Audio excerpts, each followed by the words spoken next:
School PR professionals spend a week or two each year networking, if they're lucky.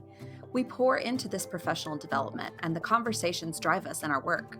Collaboration is one of the best parts of our job, but then we go back to our daily work, and the buzz of bright conversations and innovation starts to wear off.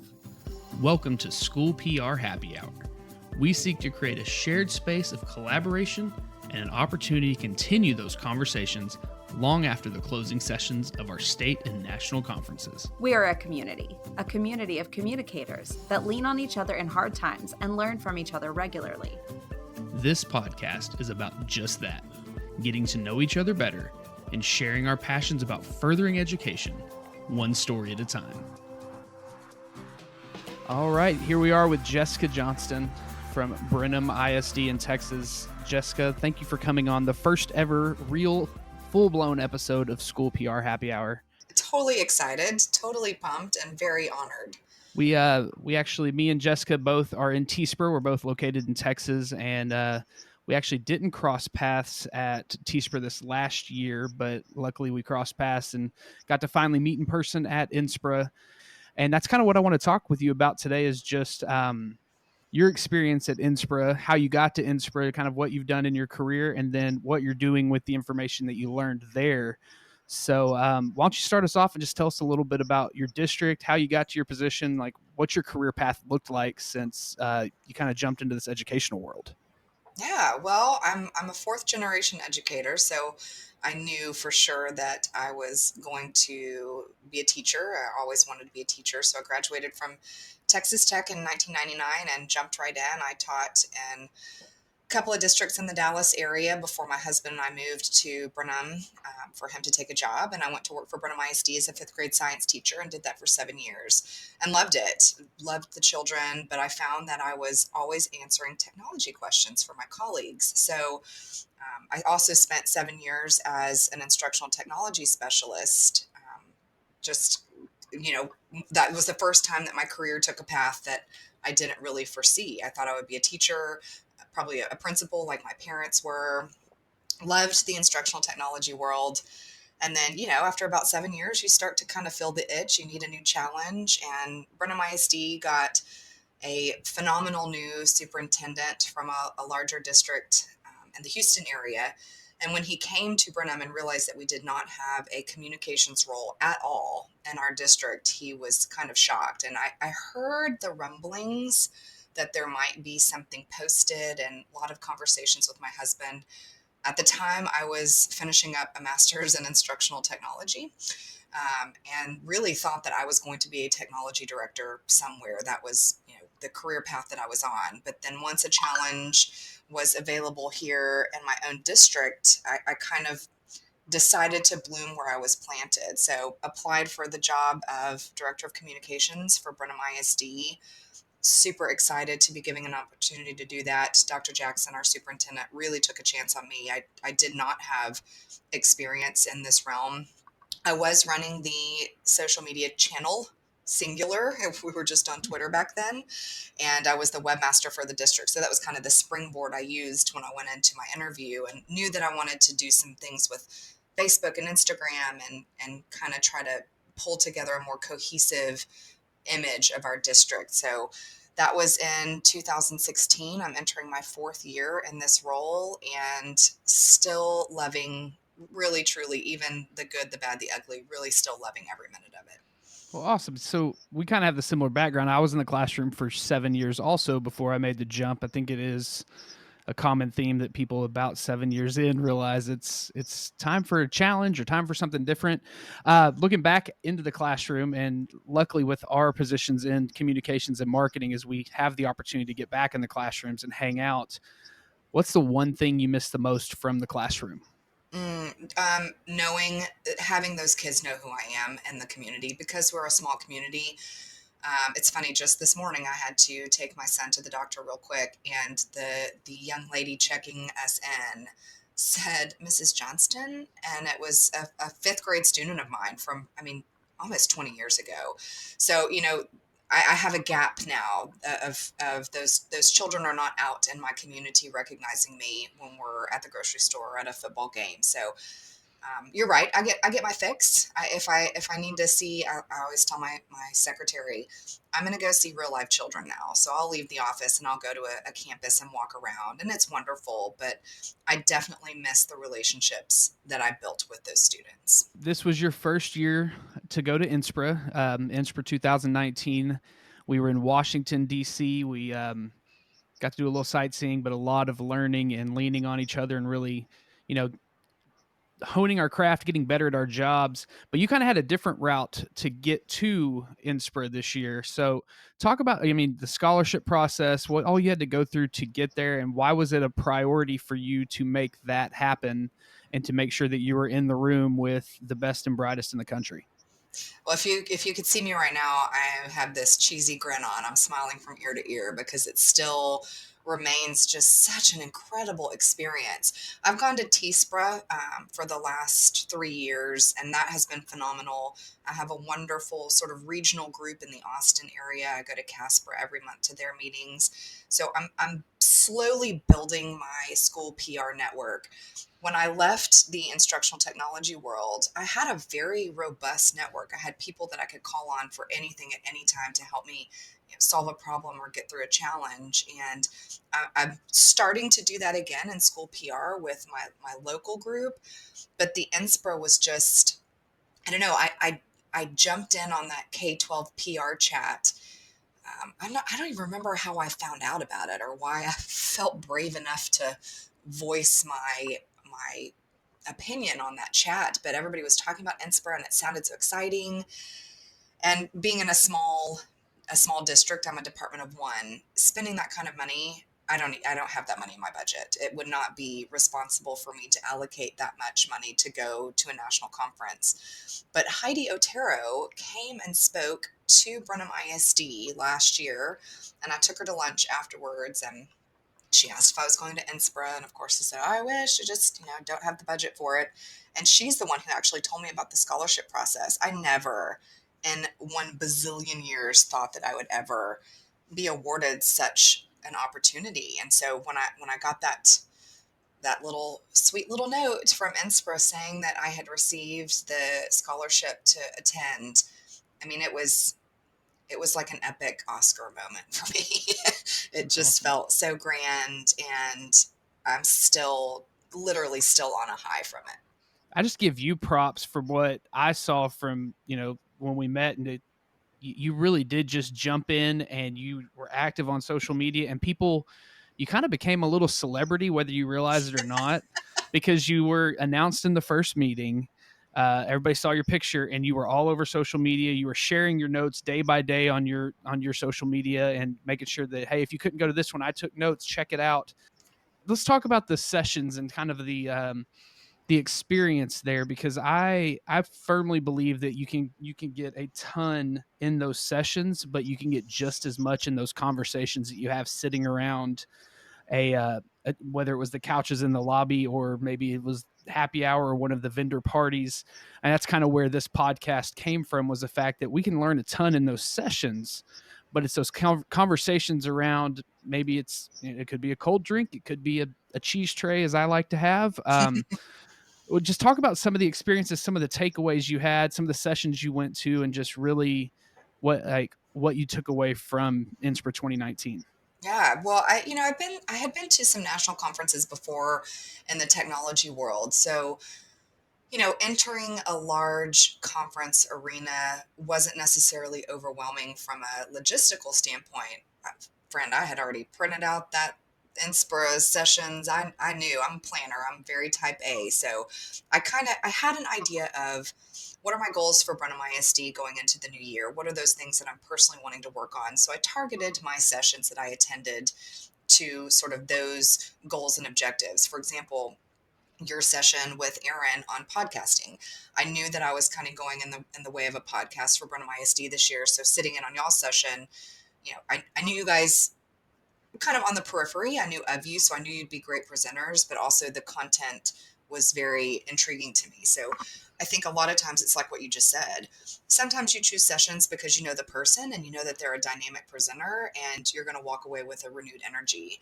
And sometimes you just have to say, okay, what content do I need to fill up my bucket for the goals that I'm trying to accomplish in the upcoming school year? But you're right. And I'm being so super honest here. I'm truly, I call myself an extroverted introvert. I really need to recharge. I like to be alone. I found myself to be very awkward sometimes in social situations. I tend to be an oversharer because I'm just a strange bird that way. I saw a t-shirt the other day that said, I'm not for everyone. And I thought, well, that kind of feels like me. So I pushed myself way out of my comfort zone. And I know you met my sister. I had her there with me at the conference, and she was kind of my wing woman, saying, you can do this. Go out there, even though you don't know these people and you're very new to this arena, go out there and have fun. And I did. And I'm so glad I did. I know we see it on Twitter all the time. We hear people say all the time, just do it. Just get out there. Everyone will be so welcoming and fold you right in. And I totally felt that way, especially with the K-12 PR chat group that has just, oh my gosh, I hope it hasn't been for my ego. I hope it has been more for the networking opportunities and that I'm able to contribute something else too. But yeah, the coffee table talk, absolutely just as valuable as the sessions. And I'll tell you too, I started doing this at TSPRA as well.